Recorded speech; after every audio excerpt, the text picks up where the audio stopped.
Live. Go to Tracey Brown Live.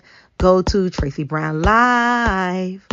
Gals and guys, go to Tracey Brown Live. Go to Tracey Brown Live. Go to Tracey Brown Live. Gals and guys, go to Tracey Brown Live. Go to Tracey Brown Live. Go to Tracey Brown Live.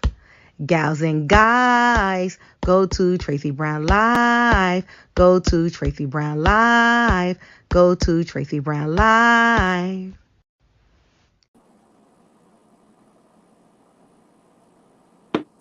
Good morning, everyone. How are you doing today?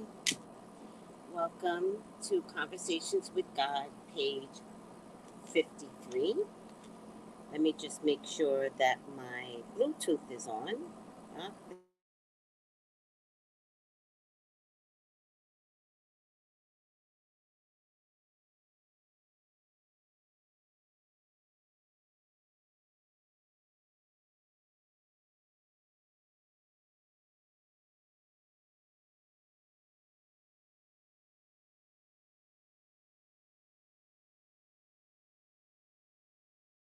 Change the color on my screen. This color reminds me of the Caribbean Sea. There's a version of different shades of teal, by the way. I don't want you all to think that teal is one color. It's not. There are so many different shades of the color teal because the Caribbean Ocean shows different versions. You know, I used to read, I've read Embraced by the Light by Betty Eadie. It was one of the very first books that changed my spirituality, right? That took me from what I thought was religion and influenced spirituality, which there is a big difference. And one of the things that she had written, this Betty Eadie is someone that died. They put her in a body bag and she went to visit her family in spirit, and then they took her up to heaven.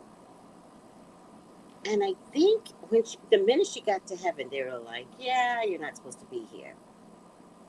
And she was still in awe of heaven, so she was like, can I ask some questions?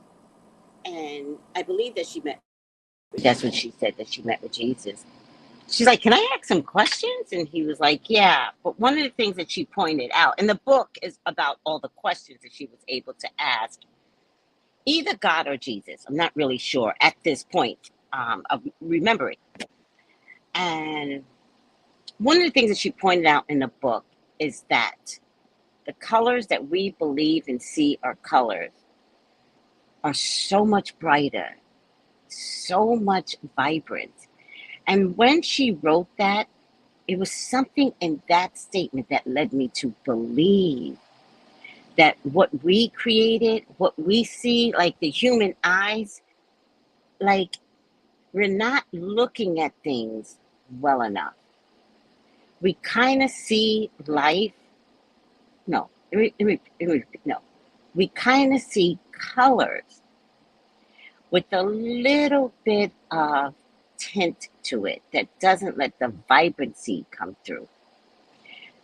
I say that to say because if we let the vibrancy come through and you really look at colors, if you really look at the trees, right? If you really look at flowers, you'll notice that each of them have a different version of the same yellow, a different version of the same red. But we can't see it, right? Because we don't have heaven's eyes. We have human eyes, which is a little dulled, a little pulled back. But what if we didn't pull back? What if we weren't taught to pull back? What if we were taught in spirituality to dig a little deeper, look a little harder, take the petals apart, and what do you see in each petal, in each flower? And if we could do that, right? Because what I'm asking you to do is like, Tracy, what? And it's like, oh, it's possible. It's completely possible. Now, I'm going off on this tangent because it is color teal that I chose. And it then reminded me of the Caribbean Sea, right? And so when I look at the Caribbean Sea, I realize there's so many different shades of teal. Now, don't get me wrong, I don't see the vibrancy like I might see it in heaven. I don't know. I don't have a reference point. But what I can see just from the Caribbean Sea is a different shades of green, of teal. And it's like, wow, that is so pretty. To see something with eyes I've never seen, it almost makes me want to cry because it's like I feel privileged to have noticed that. I noticed something in my spirituality. There was something different about God's plan for me, God's plan. There's something different. So if you look at the subtle shades in something, right? Something that is nonsensical, basically, right? Like a flower, the grass, right? The trees. And if you notice those subtle changes, there goes the subtle changes in our lives. And sometimes we wonder, like, I don't know, I was talking to a longtime friend yesterday, and she got to a place of knowing it was time to give up on a relationship. And I was talking to her last night, and I was a little shocked by it, right? Because I've known her for years. I've done readings on her for years. And at some point, I said to her, I'm not reading him anymore. I'm not reading on him. You got other questions? Give me other questions. I'm not doing this. So I haven't read on, I think, I don't know if it was me or her that decided not to do readings on him anymore. But we did readings throughout regardless. We've always done readings. And in the past, God, since January, we might have done some really heavy readings on a particular topic. Very, very particular topic. Never brought him up. And one day she said to me, something's changing in my life, and, I have a date with him. Not a date going out, but there was a date coming up for him. And I was pulled back a little. And I was like, ugh, in my mind. I was like, ugh, what are you going to do? And, I listened. I don't like him. I don't think I've ever told her I didn't like him. I just said I will not read on him. Last night I spoke to her and she said, I'm done. This is it. That expected date that is coming up, I'm not letting the date come to me. I'm done. And I said, wow, when did you come to that conclusion? She said to me 2 years ago. And I was like, oh. And I didn't laugh. I'm laughing now. Because it's the subtle changes. Look at the subtle changes that make you finish school. That make you look at a best friend and say,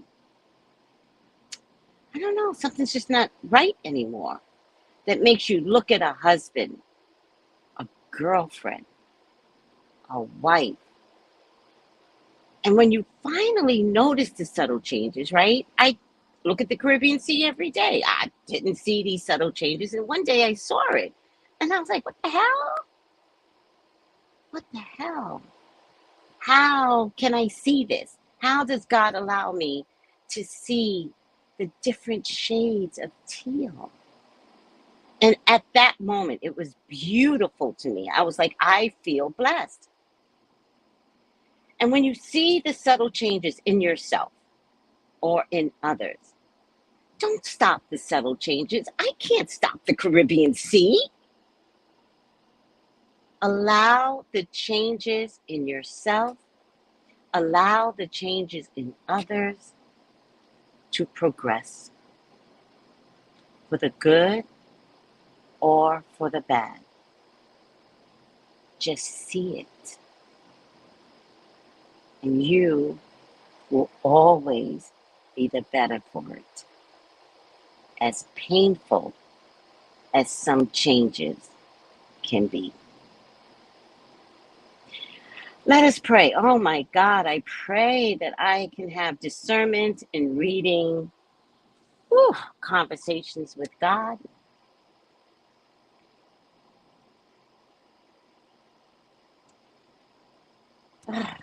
I pray that you allow me and use me in a way where I am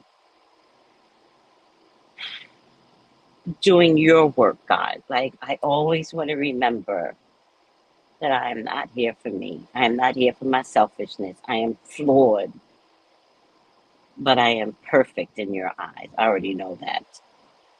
Even at me believing I'm flawed. Can you imagine if you think you're flawed and then God goes, child, please, you are amazing. Can you imagine God saying that to you?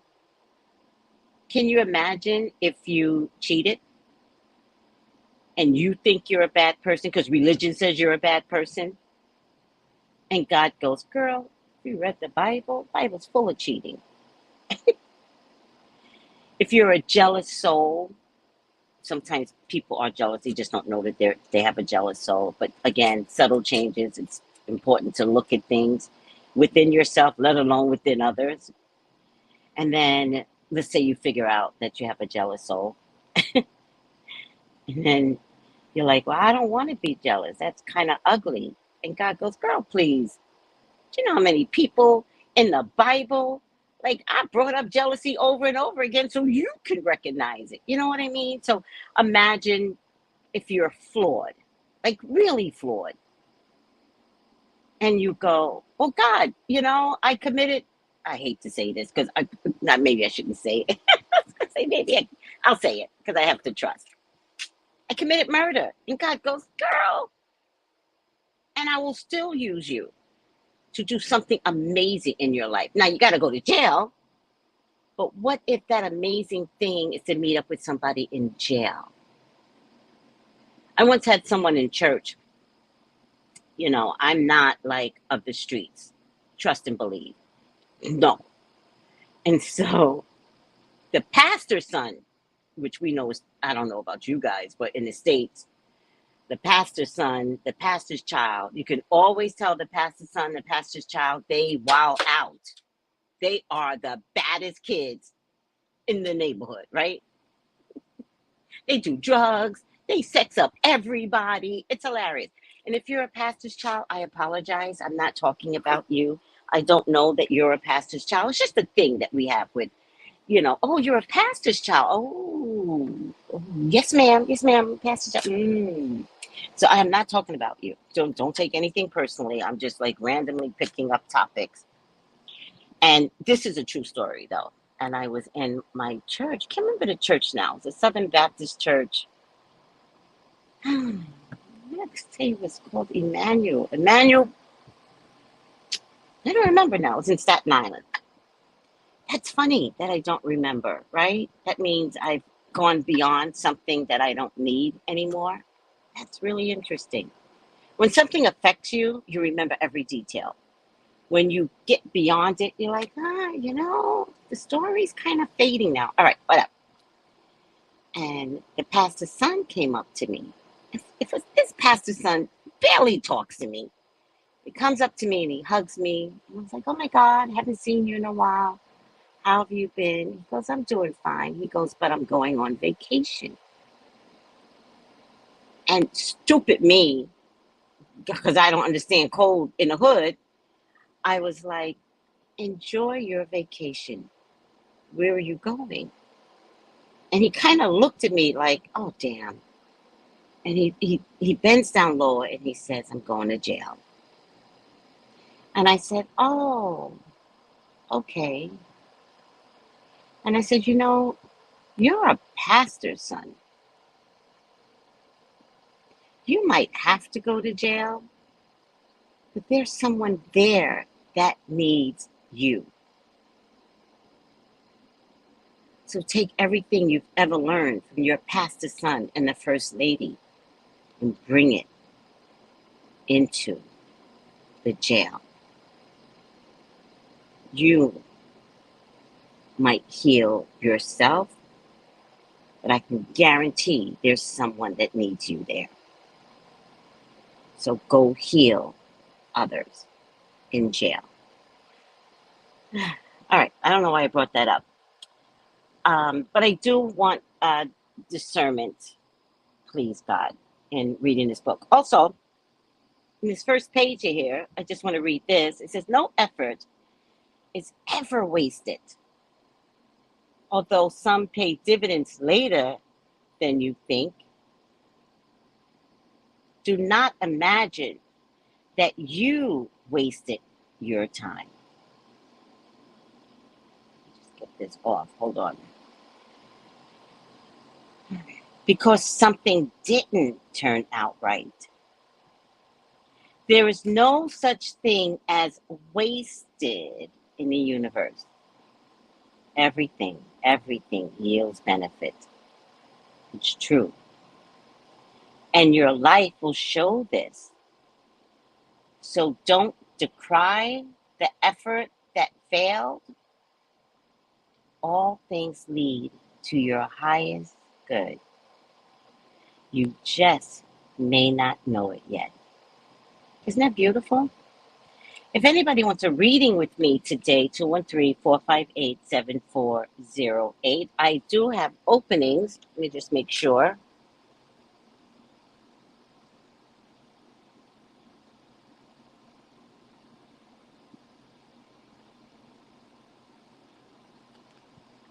Hold on.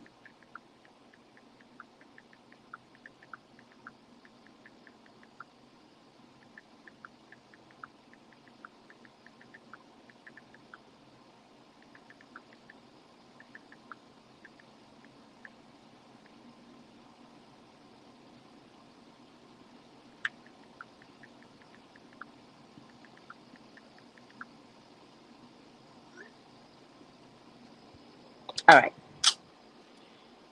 213-458-7408. I do have openings today. I just wanted to check. And I do have openings. There you go.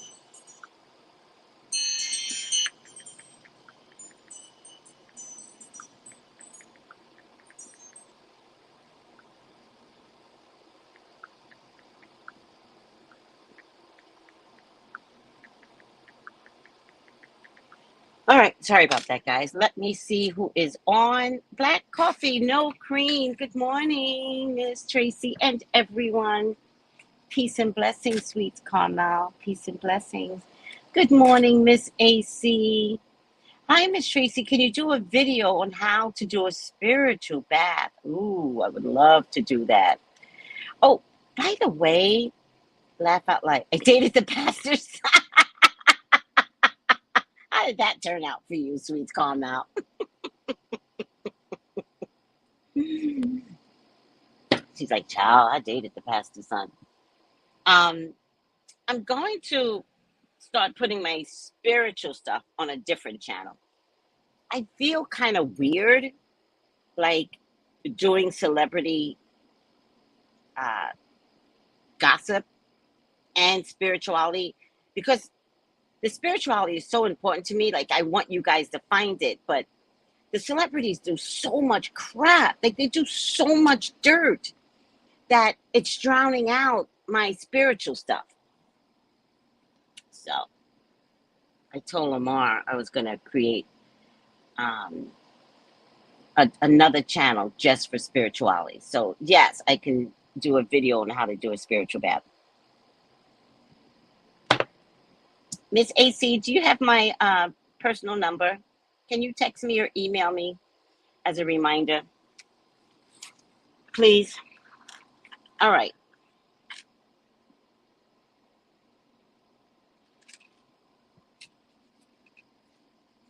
Let's see. Oh, good. I'm here to support both channels. Oh, thank you. I love that. All right.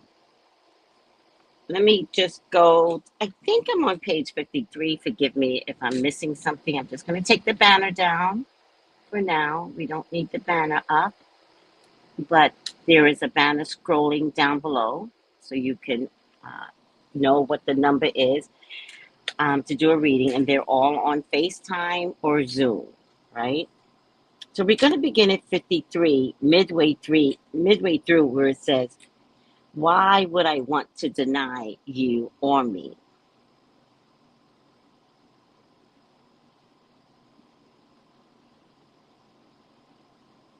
Let me go a little bit above it. Let's go at because. Because they stand against every thought you have that would deny me. This is God. And deny me you must, if you are to deny yourself. Why would I want to deny you or me, says Neil. And God says, because you're afraid. Because my promises are too good to be true. Because you cannot accept the grandest truth. And so you must reduce yourself to a spirituality which teaches fear and dependence and intolerance rather than love, power, and acceptance. You are filled with fear. And your biggest fear is that my biggest promise might be life's biggest lie. And so you create the biggest fantasy you can to defend yourself against this.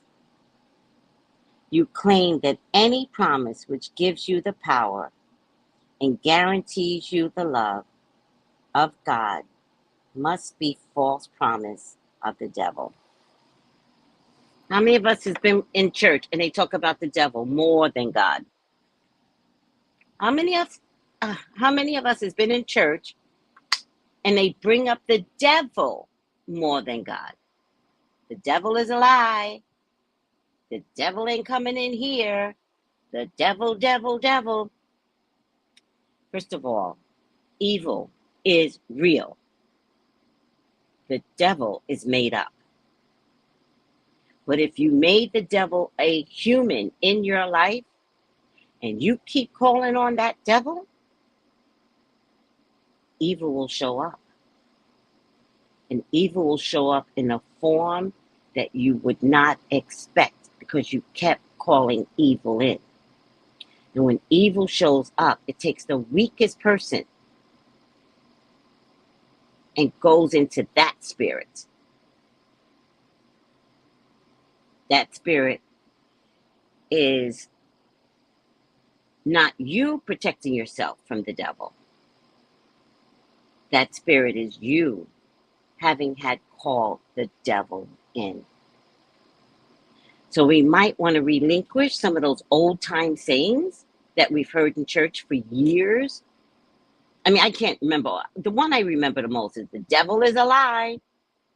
What you could say is God is the truth.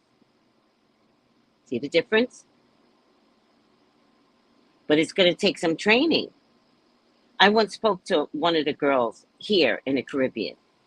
And I said, I told this story already, but I like to retell stories. And I go, how are you? And she goes, alive. And I almost spit out my coffee. And I was like, sweetie, you're supposed to be alive. I was like, who taught you that? Your grandmama? Your grandmama taught you, instead of saying, great morning, like good morning, good health, and believe in it, right? What did you hear all your life? Oh, child, I'm alive. I woke up, I'm alive. You're supposed to be alive. I say this a lot because I really want to get that in people's skin. Your body is not meant to die. You're supposed to wake up. So it's okay if you wake up with confidence. God would actually be happy with you, right? Instead of saying, oh, child, God, you woke me up today. No, God designed your body to wake up. You don't say that when you have a child in your arms, right? When you have a baby in your arms and you put that baby down to sleep and you are glad that baby is sleeping, you don't really think, oh, child, God gave that baby a nap and woke him up. He's supposed to wake up. And you know that. You know that. And somewhere along the line, we keep diminishing the act of waking up. So by the time you're 30, 40, 50, 60, you think you're not supposed to wake up? I'm alive. No, no, no. It's mandated that you be alive. So how are you? Are you good? Are you fine? Are you upset? Are you sad? Right? Give me something else to go on. But just alive, it ain't enough. Because then I question how alive you really are. There's other adjectives that you could describe your state of being in the moment. How are you? I'm good. I could be better. Oh, okay. Do you want to talk? See how that works? When you say alive, what do you say? That's because the devil is a lie. Kidding. Don't say that. Back to the book. Let me see the comment here first. Oh, hi, Yolanda. Good morning. Leo, lonely. I just did 2 spiritual bath cleansings and protection. Oh, that's so beautiful. Yeah, we've got to do our spiritual protective baths and spiritual um, cleansing baths. Okay, we'll do it.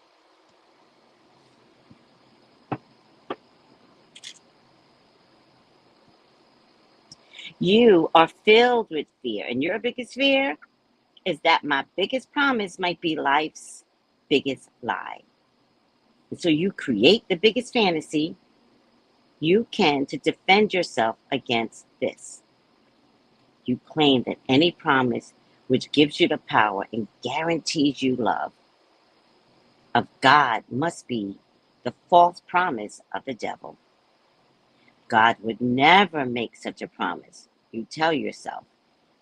Only the devil would, to tempt you into denying God's true identity as the fearsome, judgmental, jealous, vengeful, and punishing entity of all entities. This is the way God is being described. Fearsome, judgmental, jealous, vengeful.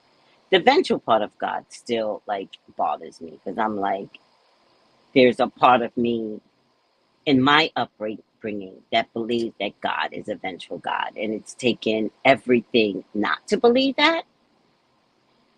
But when I see the word vengeful, I kind of think, oh, that's God. I'm not saying that's okay. I'm saying I'm learning to autocorrect that for myself. Because there's no way God can be vengeful. I've never actually seen him be vengeful in my life. All right, whatever. Even though this description better fits the definition of a devil, if there were one, you have assigned devilish characteristics to God in order to convince yourself not to accept the godlike promises of your Creator or the godlike qualities of yourself. Such is the power of this fear. And then Neil goes, I'm trying to let go of fear. Will you tell me again more of the laws? And God says, the first law is that you can be, do, and have whatever you can imagine. The second law is that you attract what you fear. The first law is that you can be, do, and have whatever you can imagine. Who actually believes that? Because that's really critical. And for those of you that have children, this is something you must say to them every single day before they leave your house. You got to grab their little chin. You got to look them dead in the eye. And you have to say to them, I made you. You can be anything that you want. You can do anything that you want. And when we say do, we mean in terms of development, in terms of your aspirations, right? Sometimes you might have to explain that to a little galactic kid because they'll go to school and they'll be like, my mama said I can do whatever I want. And today, I ain't doing homework. Yeah, don't tell your kid, like, don't do that shit, right? And you can imagine whatever you want. What would happen if you, those listening right now, believe that? Hi, LT. Good morning. Oh, hello. What would that look like? If you can imagine, you can be whatever you want. You could do whatever you want. You can have whatever you want. In modern day time, post-COVID, what if you just wanted to quit your job? What if you just wanted to change careers? What if you don't want to have a career anymore? What if you just wanted to make candles and oils? I'm not saying quit your job, by no means.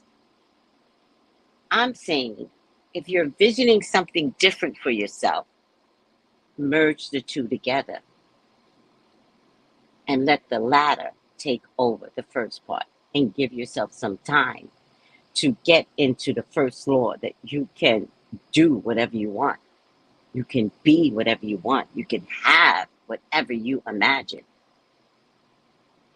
As opposed to going to work every day, 9 to 5, for an example, and dreaming of going back to school.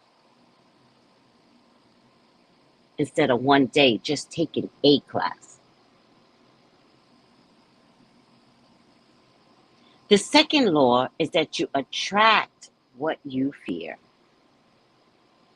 So, if you believe that you can't be a painter, but you always wanted to paint, then you're never going to be aligned with someone who could teach you painting, right? I always wanted to be a singer, always. My mama told me I didn't have a voice. But I wish my mama would have said, you can be whatever you want. You can do whatever you want. If she would have said that to me at the time that I was impressionable, I would have said, well, I'm going to go find me a singing teacher, mama. Or I would have said, do you want to teach me?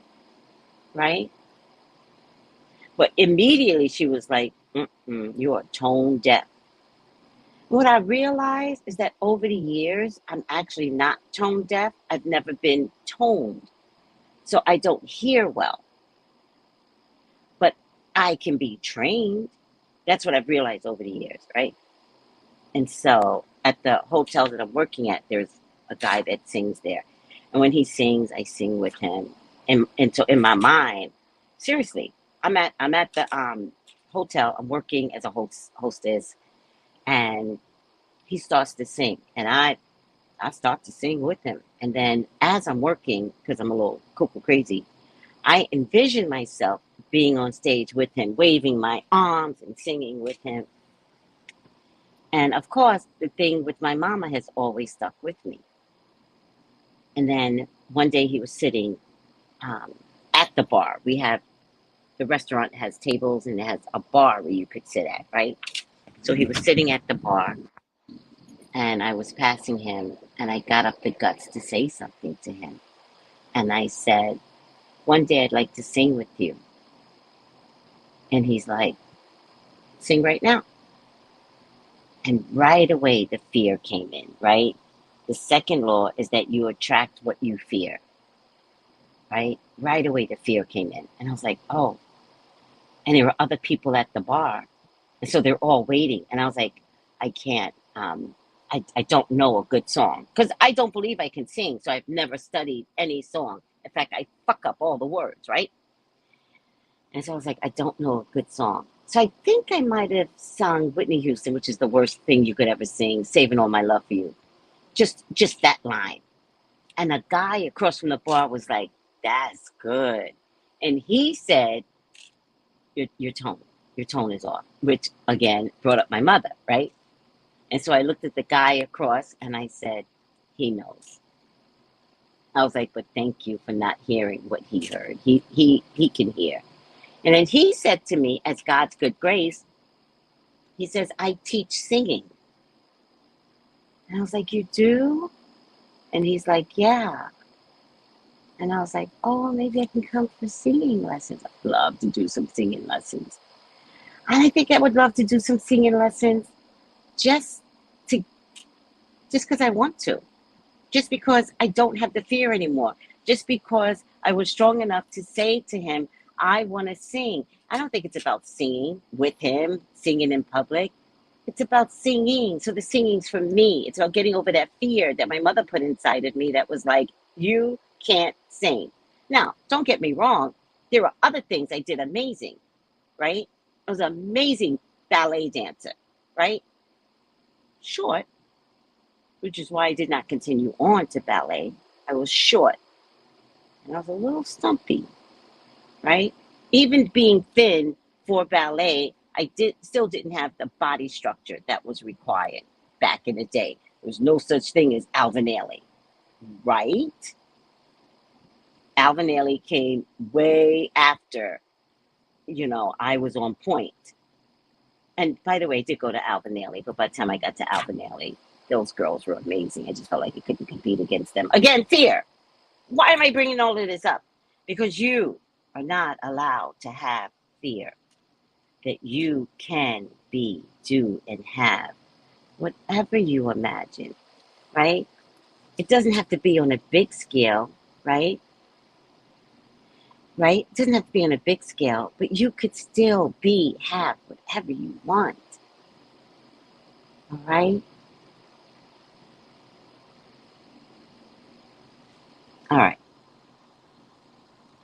The second law is that you attract what you fear. And Neil goes, what is that? And God goes, emotion is the power which attracts. That which you fear strongly, you will experience. Has anybody had that? An animal which you consider a lower form of life, even though animals act with more integrity and greater consistency than humans. Know immediately if you are afraid of it.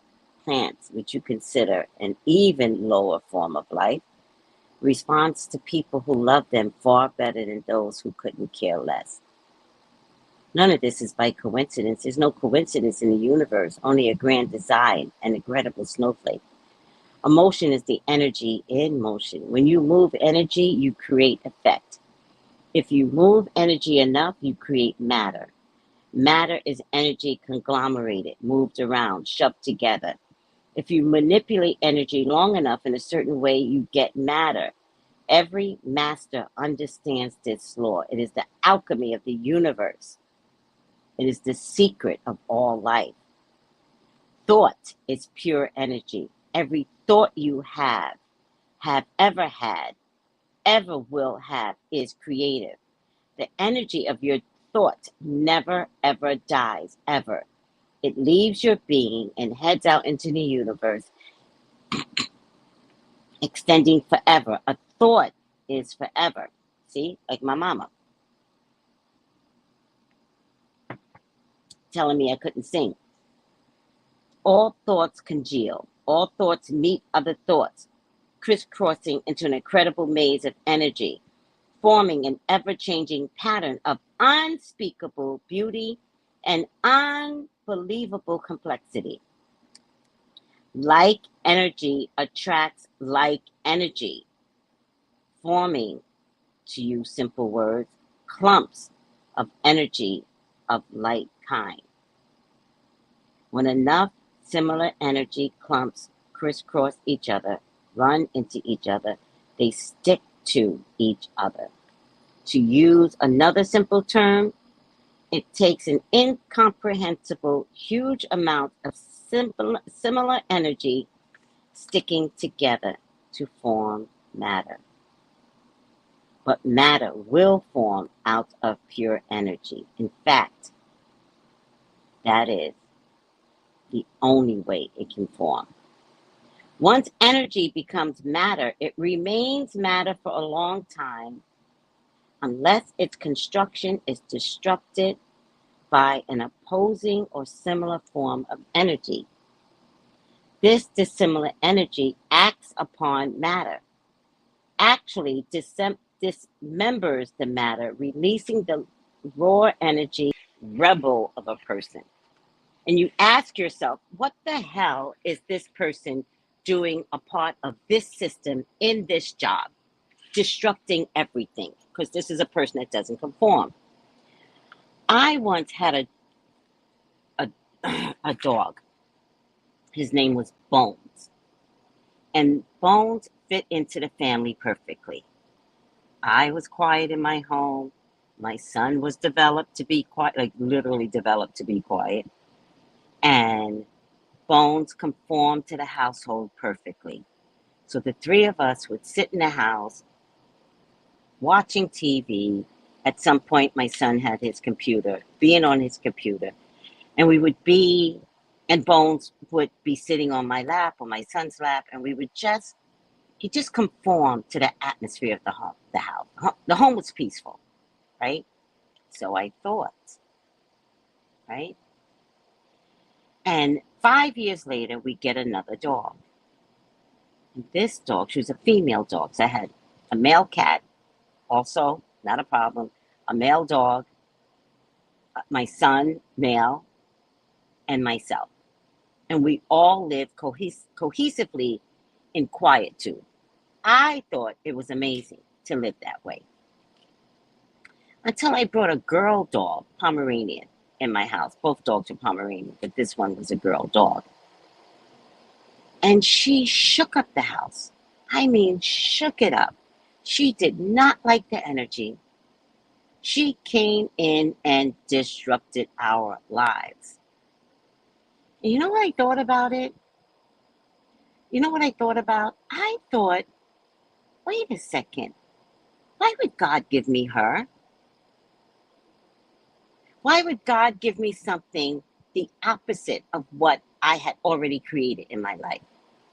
And I said, what is she trying to tell me? She was trying to tell me that the matter I had created in my house was unhealthy. She didn't like the energy.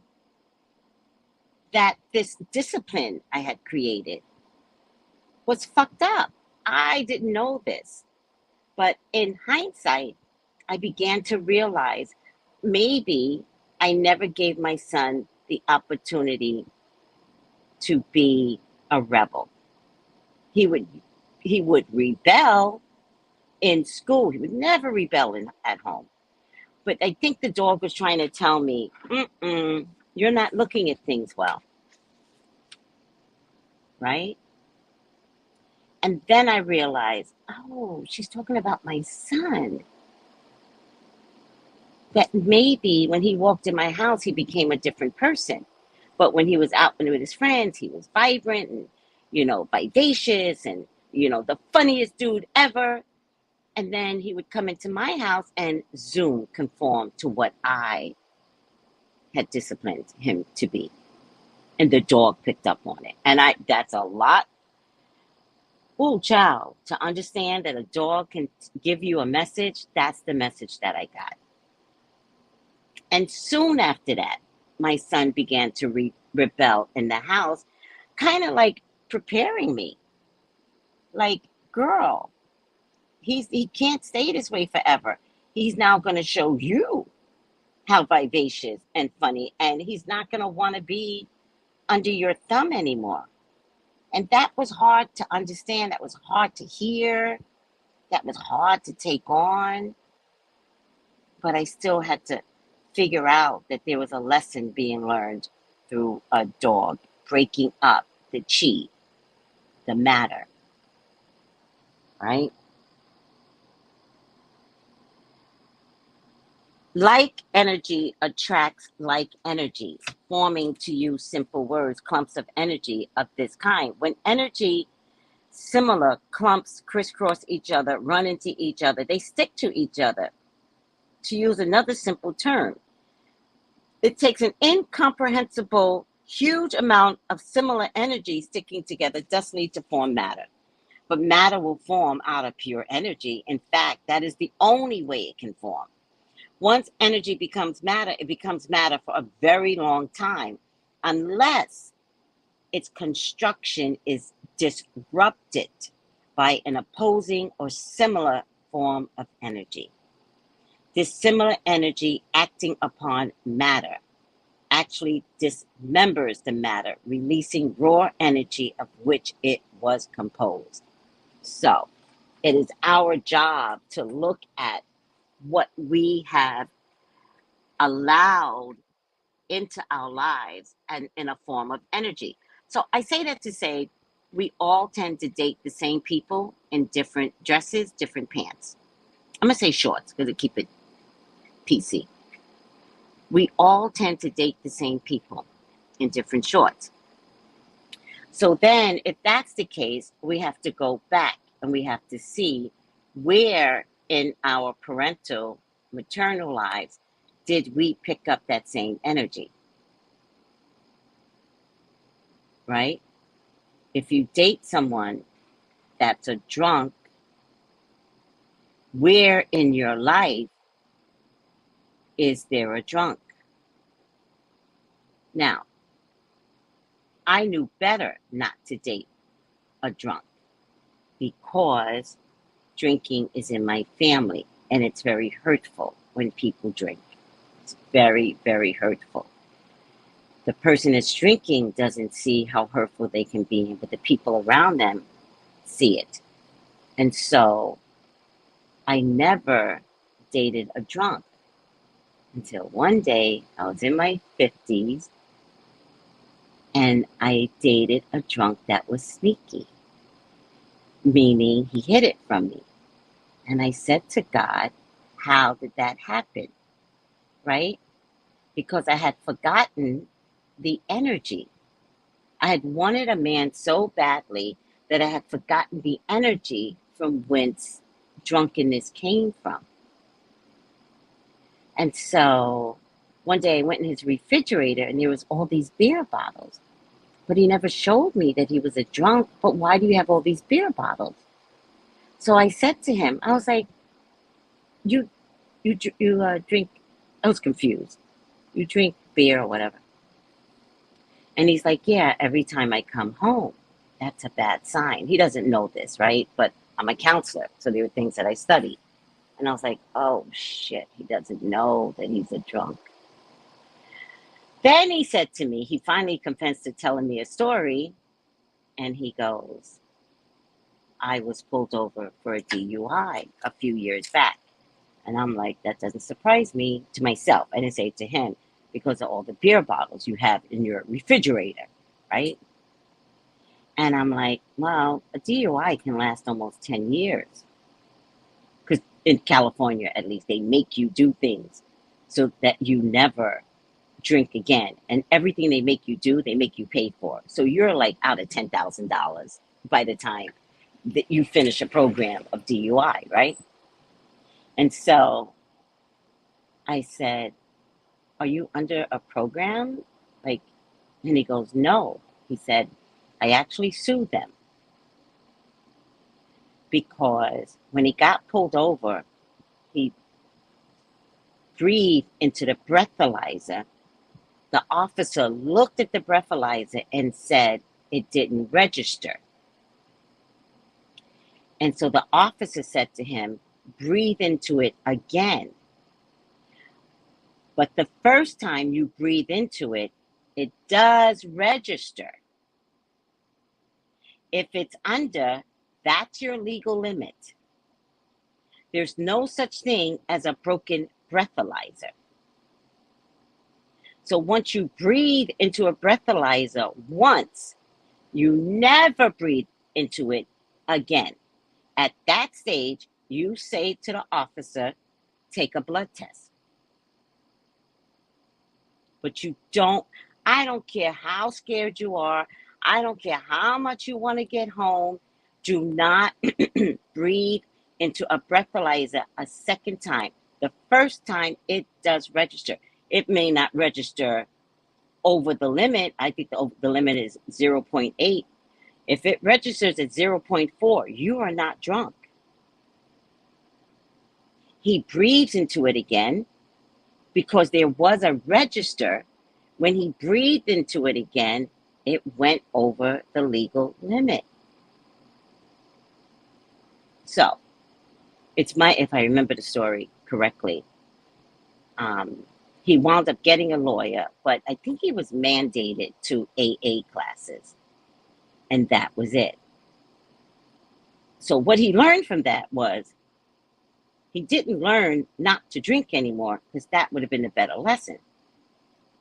He learned to get home and drink, hence all the beer bottles in his house. So I say that to say, because I asked God, how did I match up, which basically is a drunk. Like, I'm sorry if you don't want to be called that. That's what it is. And then I had to remember that drunkenness is in my family. My mom was, but my dad wasn't. Thank God for my dad's blood, right? Child, if you had two parents that drink, you're going to be in trouble. One parent and one doesn't, you can be saved, I promise you. And throughout the years, I knew I could never date, marry a drunk. Never. And here I was, not only dating someone who didn't recognize himself as a drunk, which is the worst part, but the DUI kind of proves that you have a drinking problem, to be honest with you guys. But I had fallen in love with him. The energy that was directed toward the bad part of my memory. And I had to find my way out of falling in love with him. Because I had to consider, was I in love with him, or was I in love with the energy that I grew up in? And that's hard to recognize. All right. Let me see. Like energy attracts like energy, forming clumps of energy of like kind. When energy similar clumps crisscross each other, run into each other, they stick together. It takes an incomprehensible, huge amount of similar energy sticking together to form matter. But matter will form out of pure energy. In fact, that is the only way it can be formed. Once energy becomes matter, it remains matter for a long time unless its construction is disrupted by an opposing or similar form of energy. This similar energy acting upon matter actually dismembers the matter, releasing the raw energy from which it was composed. So, what I had to do was walk away from this person who did not recognize that they had a drinking problem, no matter how much I loved them. I had to recognize I loved me. And if I didn't switch that energy off, I was going to go into the abyss. And I had to see that for myself. And as much, and I never really said this out loud to anyone, I'm saying it now, as over and over again, as much as I loved this guy, there was no way he was going to bring me down. No way. I knew that dating a drunk was going to be one of my biggest problems. And I could not invest in that because I know what a drunk looks like. And so, was I to save him from himself? I don't know. I don't know if I really thought that that was a thing. I knew the energy that I had taken on needed to be broken up. And the only way for me to break that up was for me to walk away. Period. And it hurt like hell.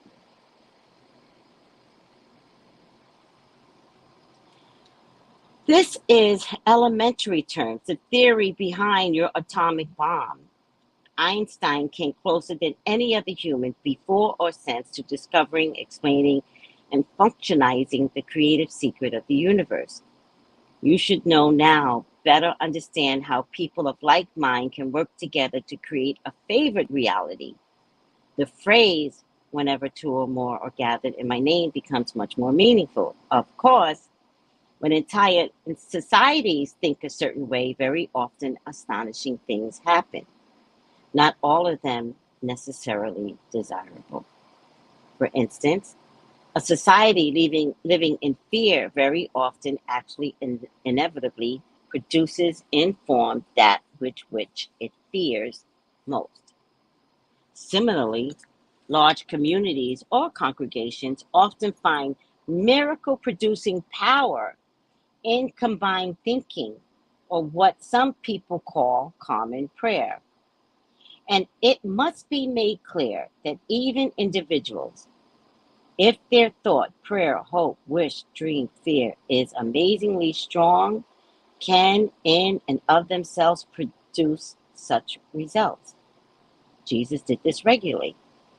He understood how to manipulate energy and matter, how to rearrange it, how to redistribute it, how to utterly control it. Many masters have known this. Many know it now. You can know it right now. So, in terms of one or more people in prayer, we've talked about this. I'm just going to bring it up again. When the soldiers was coming to Ukraine, right? And it was such a big deal. And the soldiers. And then I said to my people, I said, let's all pray, right? Which we also prayed for the lives of the Ocean Gate people, not recognizing that they had already died, by the way, by the time we put prayer through. Not that we could have changed anything, but you never know. You never know. And so, actually, they needed prayer before they got in, to be honest with you. That thing was doomed. Off the topic. And I said to my people here on YouTube, and I said, what if we prayed? I really did it not believing, to be honest with you. I was like, let's just try something, right? And so I said to my people on YouTube, I said, close your eyes. I think we did a breathing exercise. Breathe your nose out through your mouth. Calm down cells down in our bodies. And then I said, talk to a Russian soldier. Whisper in their ear and tell the soldiers, walk away from this war. Don't do this war. Get out. Go into the Ukraine. And what is it called when you defect or something like that? I was like, stop. Get out. Don't fight this war, right? It took about 3 weeks before it was announced the soldiers were abandoning their machinery. And I was like, what? What? How's that possible? Now, was it because of me? Probably. Was it because a video went out into the universe and so many people saw it and so many people may have responded to a video energetically? The thought, the energy goes out. It reached somebody. It reached several soldiers. And it had gotten to the point where without these soldiers abandoning their equipment, I believe they abandoned on the Ukrainian side, abandoning their equipment, and that knowledge being brought to the table, then the Russian president realized he was in trouble, that the people that he thought would fight the war are walking away from the war. So he had to say to his public people, I'm going to institute a mandated, what do you call it, when they mandate them to go to war? And then those young boys and their mothers was like, go to Poland, get out, don't, no, go to Poland. And Poland opened up their doors to let so many Russians in because of this new mandate, because his army, the president's army, was abandoning the war, the equipment. Could our prayers had worked? Is it something that we did? Would you believe that that could be possible? That we all prayed at the same time together, and then every subsequent person that viewed the video prayed. Like, can you believe that energy is a thought and your thought never dies? And it can turn into matter, that it could crisscross, that it could turn into clumps. Could it be for the greater good? Could it be possible? I mean, to be honest with you, I'm like, that's a lot to carry. But did it happen? Was that form of a miracle? Of course, when entire societies think a certain way, very often astonishing things happen. Not all of them necessarily desirable. For instance, a society living in fear very often actually inevitably produces in form that which it fears. Similarly, large communities or congregations often find miracle-producing power in combined thinking, or what some people call common prayer. And it must be made clear that even individuals in their thought, prayer, hope, wish, dream, fear is amazingly strong, can in and of themselves produce results. Jesus did this regularly. He understood how to manipulate energy and matter, how to rearrange it, how to redistribute it, how to ultimately control it. Many masters know this. Many know it now. You can know it. You can know it right now. This is the knowledge of good and evil of which Adam and Eve partook. Until they understood this, there could be no life as you know it. Adam and Eve, the mystical names you have given to represent the first man and first woman, were the father and the mother of the human experience. That's critical here. So let me just highlight this. As of lately, as a spiritualist, I no longer say Father God, right? I now say Mother, Father, God. God is too masculine. You add mother into the 50% of the masculine of God, and there goes I, right? This is the knowledge of good and evil for which Adam and Eve partook. Until they understood this, There could be no life as you know it. Adam and Eve, the mystical names you have given to represent the first man and first woman, were the father and mother of the human experience. What has been described as the fall of Adam was actually his upliftment, the greatest single event in the history of mankind. For without it, the world of relativity would not exist. The act of Adam and Eve was not original sin, but in truth, first blessings. Have you guys ever thought about that? This is mind-blowing to me.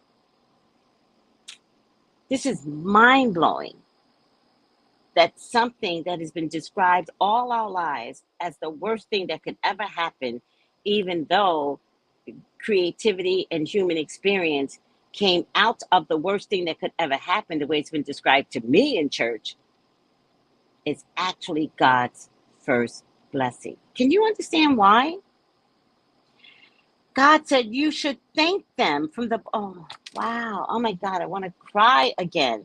You should thank them from the bottom of your hearts for in being the first to make a wrong choice. Adam and Eve produced the possibility of making any choice at all. So let's go back to the way I was raising my son. And I was raising my son, which I didn't know was too disciplined, but I didn't know it. So I was raising my son to get out of the original environment I was brought up in, right? I was raised in chaos, right?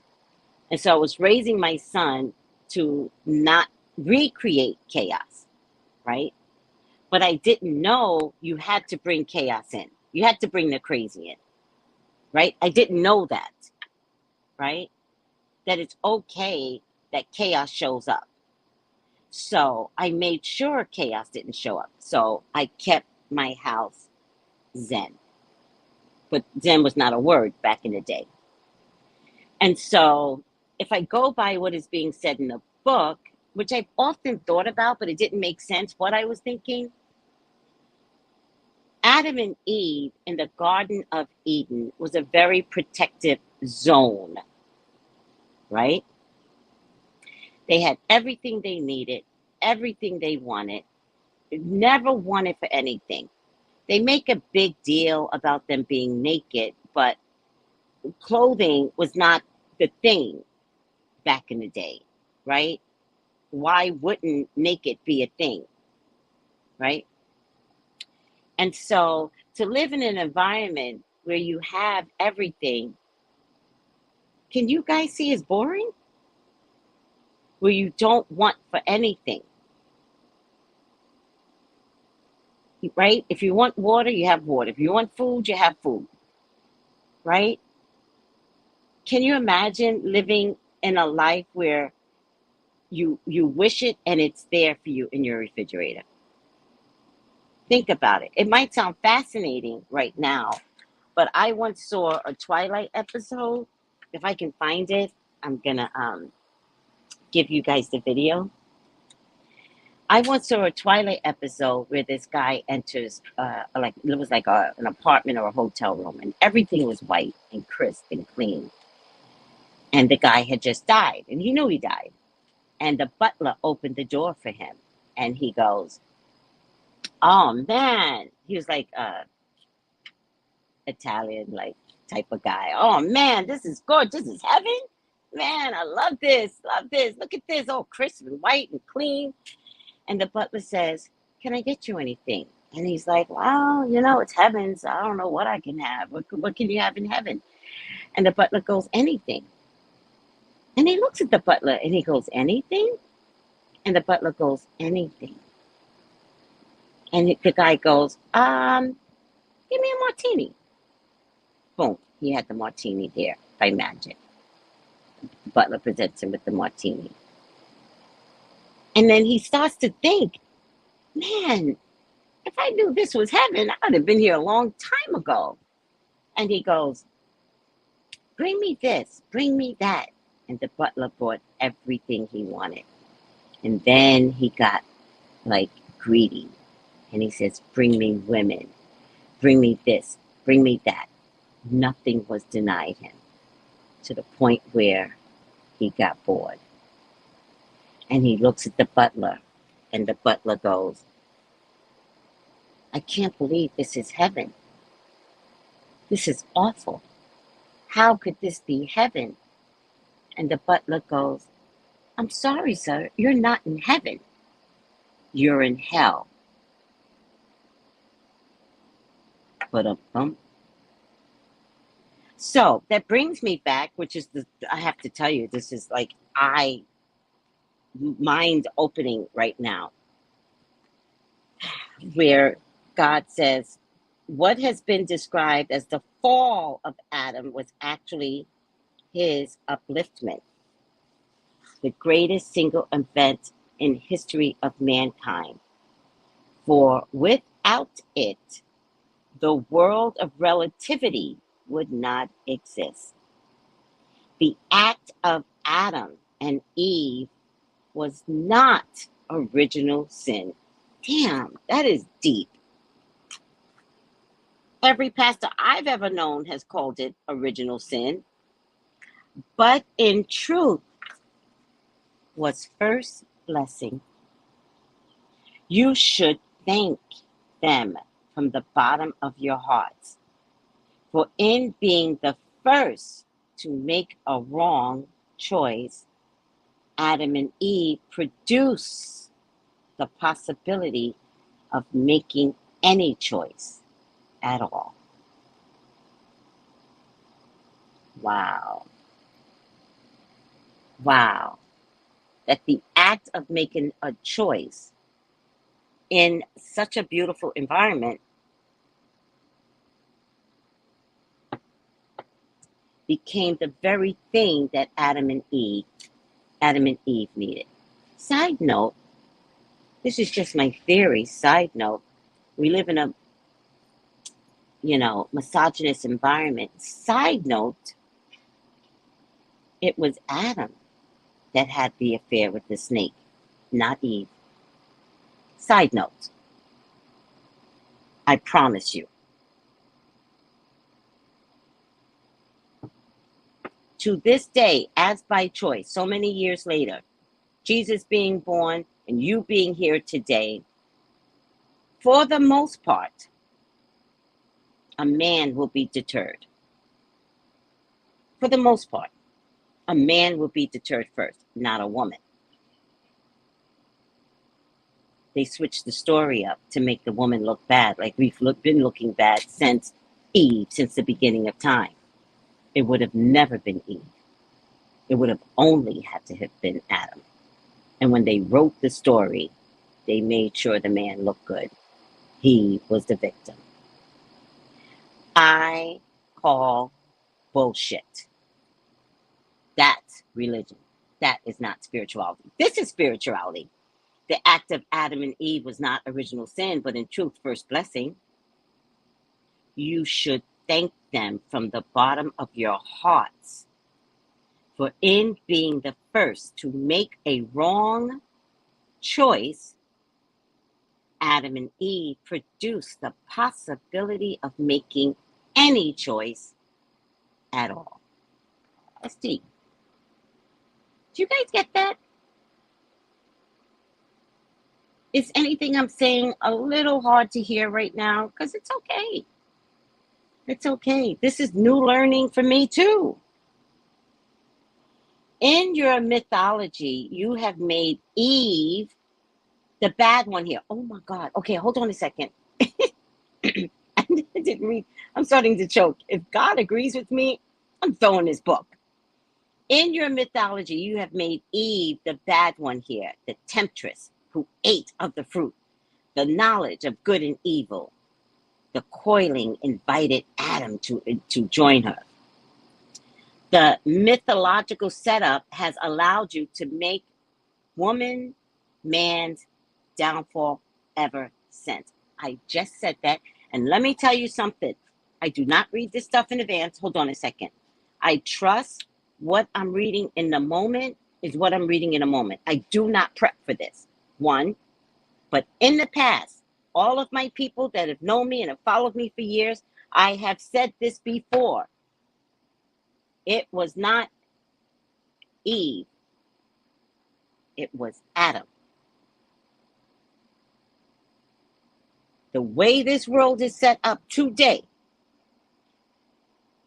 only a man can be so easily deterred. It was not Eve. Now, are we sexual and sensual? Yes. Could that always be a possibility? Yes. But there was no possibility there. It was a snake. As symbolic. It could have been something else, by the way. I don't always believe it was a snake, although God does use snakes as a reference point a lot. But I've only seen him use snakes in a form of power. But this was the original. It doesn't matter. My point to you is,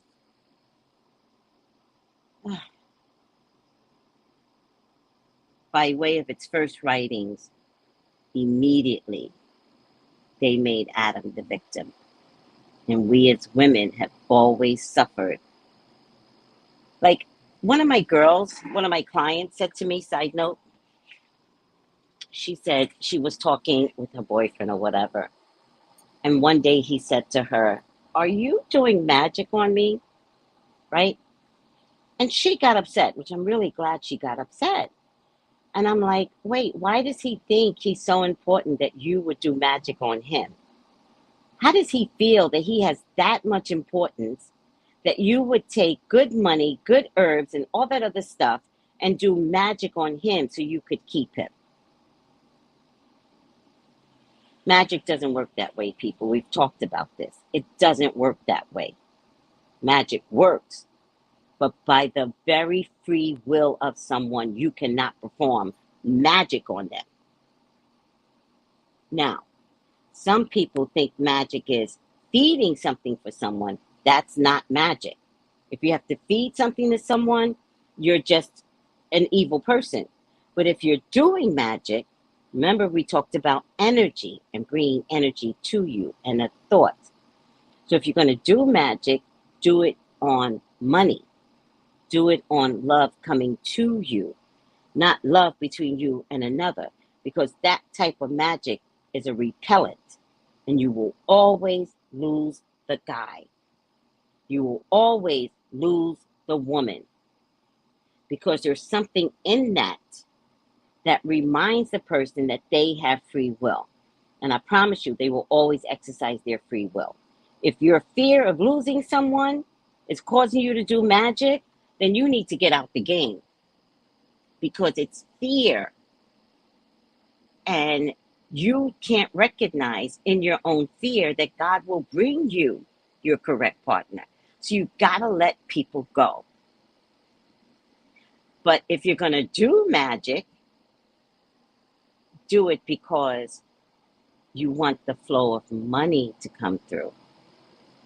You want the right love for you. So I tell everyone, if you're so big and bad and you can do magic, do it on yourself. How do we get there? The act of Adam and Eve was not original sin, but in truth, first blessing. You should thank them from the bottom of your heart. For in being the first to make a wrong choice, Adam and Eve produced the possibility of making any choice.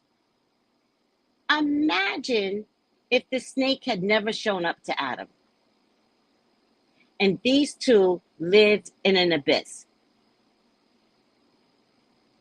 What if Adam and Eve is like The Sims,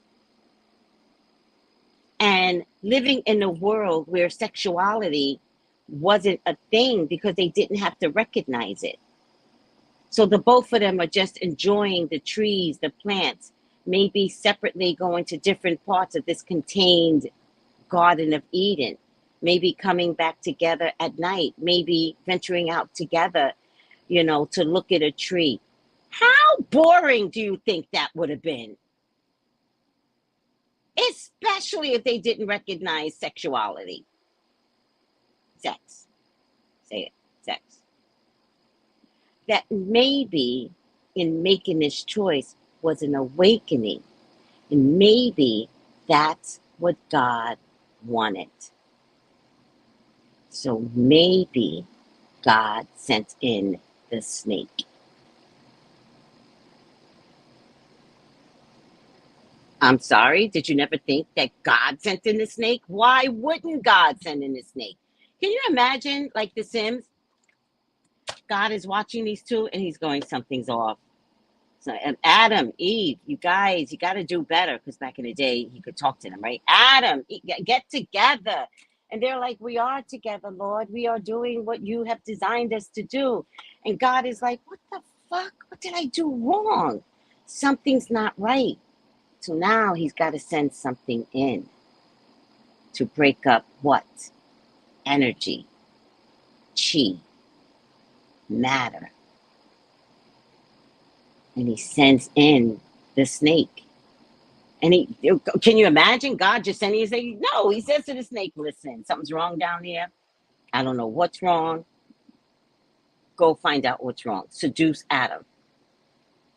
Make Adam take from the very tree I told him not to take from. I'm recognizing that they will never touch the tree. They're so disciplined. They're so responsible. They ain't never going to touch that tree. If they don't touch that tree, my experiment fails. Can you guys imagine what I'm saying? It's a lot to handle. I know it's a lot to handle, but can you respect what's being said here? And so God sends in the snake, and the snake does its job, directed by God.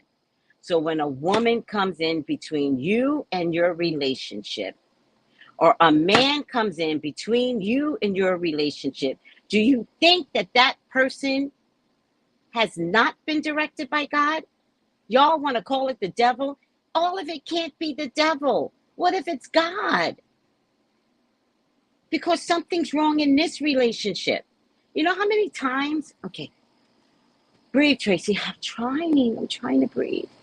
Do you know how many times? Okay, let me bring it another way. I was working as a psychic in California, and this woman comes up to me. Cutest woman I've ever met. She must have been in her early 20s. And I don't know what made me ask the question the way I asked it, but I said something like, because I'm starting to forget the story. I said something like, who are you? I don't think I meant to say it that way. It came out that way. She responds to me, and she says, I am a product of an affair. And I looked at her, and I was like, silence, right? Because I had to listen to spirit. So I got real quiet, and I said to her, get up. Can I hug you? And I hugged her, and I said to her, be very proud that you are a product of an affair. You were meant to be here. Affair or not, your life has meaning. Now, what you're going to do with it, I don't know. But you need to know that being a product of an affair is not a bad thing. You had to be here by any way necessary. So if God brings in what we want to call a vixen or a whore, and that woman has a baby, how is that not God? The act might be disruptive, but no one can get in between your marriage if it's not allowed. No one can get in between your relationship if it's not allowed. So who allows it? Adam? Adam allowed it. Adam talked to the snake. The snake said, take the goddamn apple. Because Adam didn't know, but the snake is like, if you don't take the apple, life doesn't begin. Eat the goddamn apple and tell Eve to eat the goddamn apple with you. It's a good thing. But God said, don't eat the apple. I was sent here by God. My God, man. Pick and pluck the apple, and you two eat from it, and we're going to get some children. You're going to understand the purpose. Please, pluck the apple from the tree. Boom. Life began. Again. That's deep. Don't you guys think it's deep? Oh, thank you, Margaret. Margaret's like, I enjoy these Zen-like conversations. All right. In your mythology, you have made Eve the bad one here, the temptress who ate of the fruit, the knowledge of good and evil, coyly invited Adam to join her. This mythological setup has allowed you to make woman man's downfall. Fuck out of here. Ever since. Resulting in all matter of warped realities. Not to mention distorted sexual views and confusions. Wow. How can you feel so good about something so bad? Damn, y'all better be enjoying sex. Not in a way, sex can be good, and it could be nasty, and it could be good, but the warped of the mind is what you always want to avoid. But sex is good, people. What you most fear is what will most plague you. Wow. Fear will draw it to you like a magnet. All your holy scriptures of every religious persuasion and tradition which you have created contained the clear admonishment, fear not. Do you think this is by accident? The laws are very simple. 1, thought is creative. 2, fear attracts like energy. 3, love is all there is. Oops, you got me on that one. How can love be all there is if fear attracts like energy? Love is the ultimate reality. It is the only, the all. The fear of love is your experience of God. The highest truth, love is all there is. Can you guys write that in your phone? Write that on a piece of paper. Love is all there is. All there was and all there ever will be. When you move into the absolute, you move into love. That's really good. All there was and all there ever will be. When you move into the absolute, you move into love. So, for those of you that are having problems with others, right? Could be your co-worker, your husband, your girlfriend, your husband, your boyfriend, I don't know, your child, right? Love is the ultimate reality. It is the only. It is the all. The feeling of love is your experience of God. In highest truth, love is all there is. All there is love. Bum, ba-da-da-dum. All there is love. Bum, ba-da-da-dum. All, am I saying the right thing?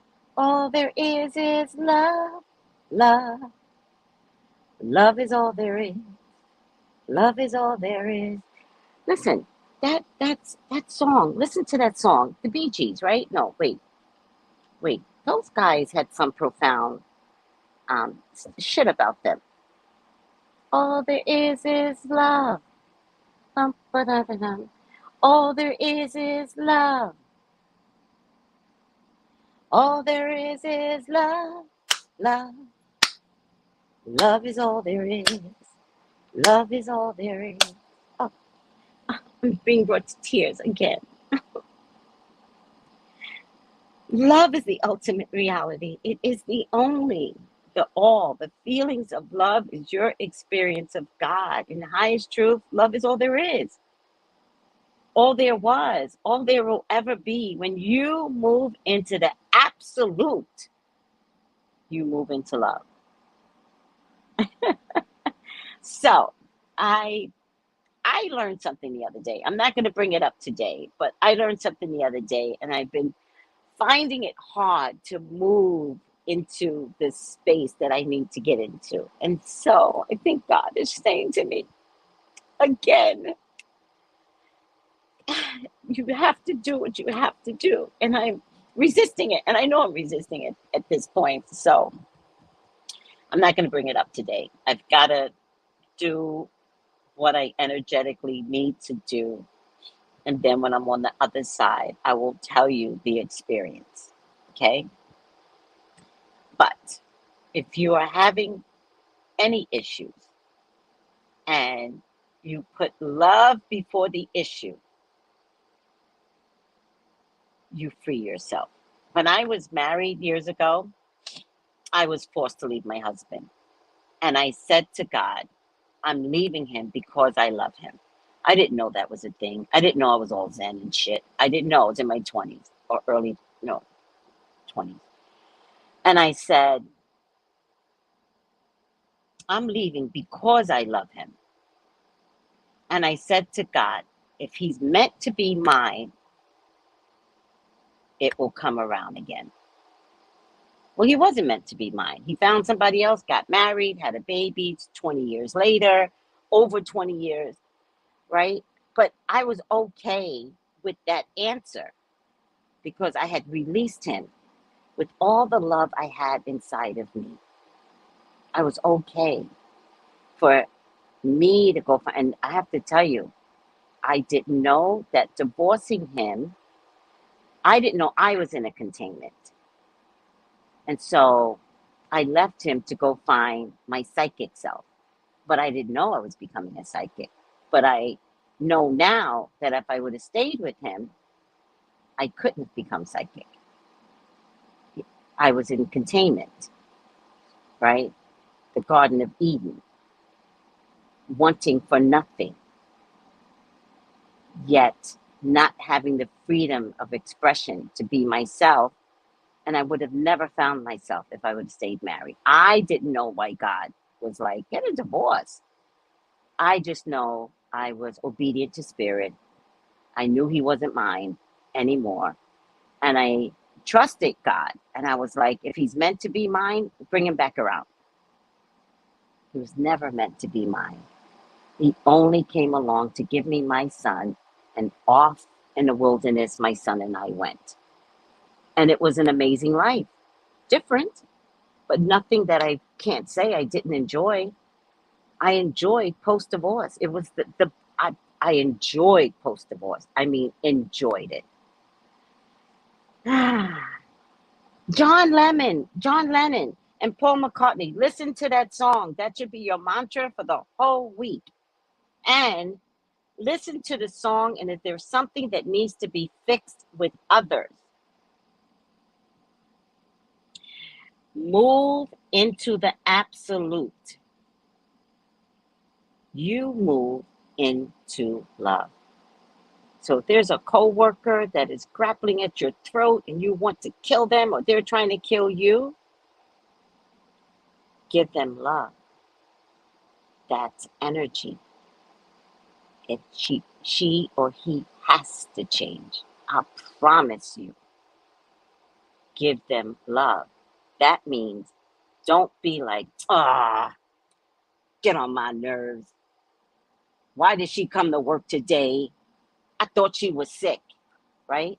Instead saying, hey, you came to work with COVID. Are you okay? Because we don't know why people come to work sick. Every dime matters. We don't know if they're broke just because they might look like a supervisor, might look like they have money. You don't know their story that they have to come to work sick.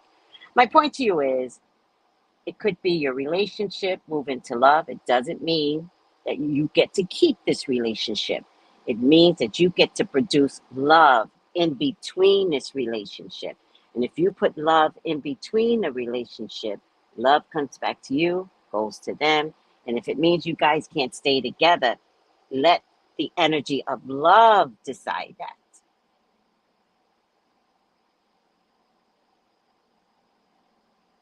Okay, Miss Capricorn, listen to what I'm saying. You're missing the point with that, right? It's not about avoiding negative people. It's about producing love between you and someone that is negative to you. That could be a coworker, a wife, a husband, a child, a neighbor, right? The act of putting out loving energy will change your environment. That's what I'm saying. Okay? Now, I think I'm going to stop there because with this book, it's like one big run on sentence. I have to find a way to allow myself to understand where I need to stop. So I'm going to respect the love part. We're going to go back over it next week. So she goes, I know, I pray too. Right. But I don't think you heard from the beginning, Miss Capricorn. I think you just came in. And so I want you to go back and listen to the whole thing so you can understand how we got to this part of love and why it matters. That love is the ultimate reality. It is the only, the all. The feeling of love is your experiences of God. The laws are very simple. Thought is creative. Fear attracts like energy. Love is all there is. Love is all there is. Love is all there is. All right, guys. Thank you for listening to me. If anybody wants a reading with me today, 213-458-7408. I have openings today. I thank you for listening to Conversations with God. I love you. Thank you. I hope I made a difference. Thank you, guys. Bye. Bye.